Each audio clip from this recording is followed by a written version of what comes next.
so there is going to be a lot of book reviews coming your way. Because of all the readathons and all the video stuff that I had to do, I didn't have time to film book reviews, so they started to pile up. So I've got a couple that I'm going to film now. I feel I'll bring you back up to date, but you are going to get an excess of book reviews from me for the next little while. And like, even though I love filming them, it is a lot to have at one time, but just letting you know, there is going to be quite a few. But today's book review is going to be for Winterglass by Alexa Helia. I've made it part of my channel goals to film a review every time I read one of my anticipated reads, so this is one of the books that I did have on my anticipated reads, and I'm so glad I finally read this book and I finally finished the duology, and yeah, I'm excited to talk about it. So this review is going to contain spoilers because one, it's a second book, and two, there is just things at the end that I do want to talk about because like this book got 3 stars from me. I feel like the author just didn't take this story idea far enough, and a lot of like stuff happens where you're a bit like, okay, why? But still, it's not like I hated this book. Like there's a lot of worse books out there. It's just a very average read, and just because I was expecting more from it, it didn't get as much love from me, but still it's good to be able to talk about things and, you know, talk about what you like and you don't like. So let's get into the review. So this pretty much picked up where the last book ended. I've got my notes, sorry, I'm going to be looking down, but we've got Aurora waking up after she broke the curse. She's out of Sommel, if that's how you say it, and you know, she's woken up and she can't speak or feel again, so she's back to being normal, and she's all sad about it because she's missing Heath and she doesn't know what happened to the people, and now she has to marry William. Even though Isabel and William have a thing going on, she has to marry the prince. I didn't really remember all that much from book 1. Like normally I'm very good at remembering stuff that happens in books. Just this book, it's just wiped my mind. Like I know it was a Sleeping Beauty retelling, and as I read this book I started to remember things, but still, like I rewatched my review for the first book and I was like, what even is this book about again? Another factor why I wasn't as invested in the story, but I try to read it as quick as I can because I read a majority of it in one day because I really needed to finish the book, but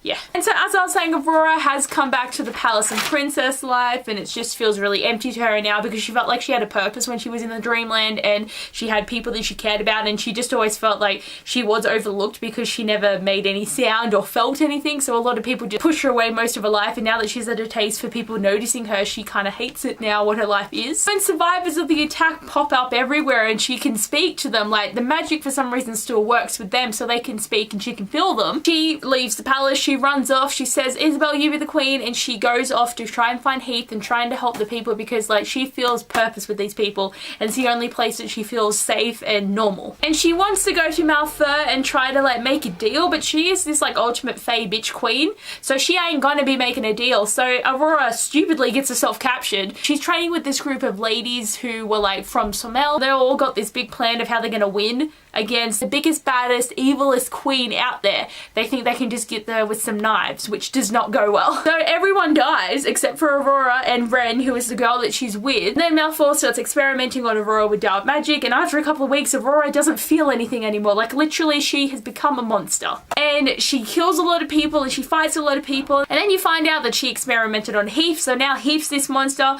and now all this crap's going down. And I think it was a very stupid path to take Aurora down. She was meant to be this amazing princess, but went down the evil path, and literally you messed up Heath as well, because halfway through the book Aurora discovers that she, you know, sort of had feelings for Heath because she was the first boy that she could like feel and the first boy she could talk to and whoever liked her, and she discovered that likes Ren now. So like, you know, it was like that was the best part of this whole book, is she discovered that she was in love with the female best friend, not Heath, and then they ruined Heath's character anyway by making him evil, and then he died. So literally the Heath that you know from the first book was gone. He died pretty much from the end of the last book because he doesn't exist anymore, and I was so pissed. As I was saying, like I really did love the diversity of having the female relationship, but again, it was really annoying because she seemed pretty set on Heath, and then suddenly she's like, nah bitch, I don't want him anymore. And like she started to realize that she craved the idea of love and experiencing it for real, because it just didn't feel completely real in the dreamland. Like I didn't even pick up on that in the first book. Like I feel like this was a bit of a curveball, just changing everything here. Development of their relationship was quite slow, so I did like that Ren and Aurora had a relationship, but Ren was like turning to stone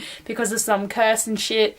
And yeah, and with Heath, his character was built up so much and then he just died. I'm not okay.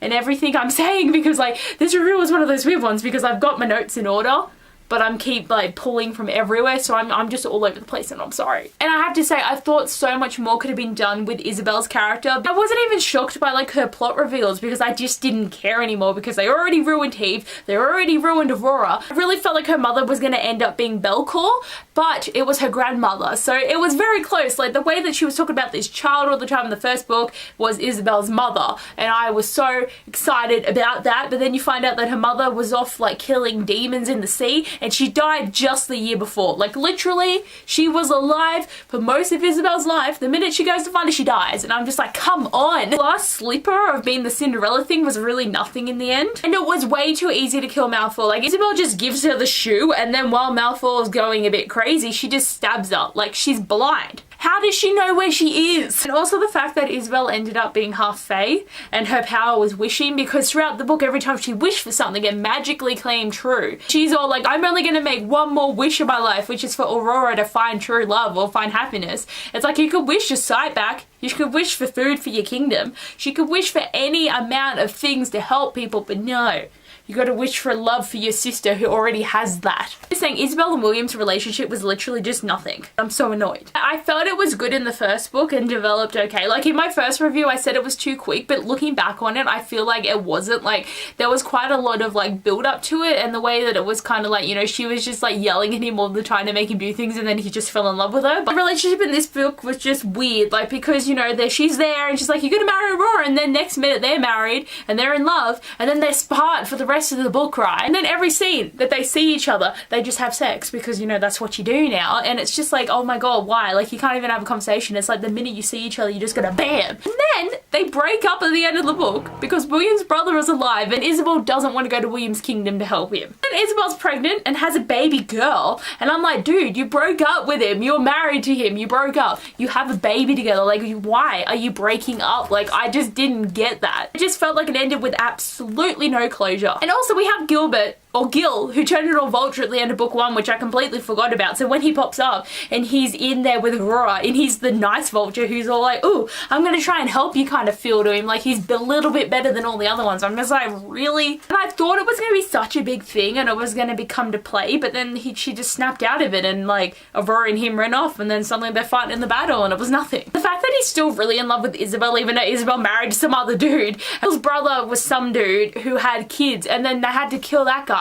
So there's this woman who's gonna look after the kids that Gil's like, I better just marry her then because, you know, and I'm just like, what? Like really, this book left a lot of loose ends and didn't give me any closure, and the ending was just very confusing to me, honestly, because it was just like, what happened? Like honestly, like this book I could easily have given 2 stars to. Like I gave it 3 because the female relationship I really was obsessed with. Like it was the highlight of the book for me. And there's other books that I have given 2 stars that are worse than this, so it could just stay in the 3-star rating. But anyway guys, thanks for watching this review. I hope you enjoyed, and I'll see you guys later. Bye!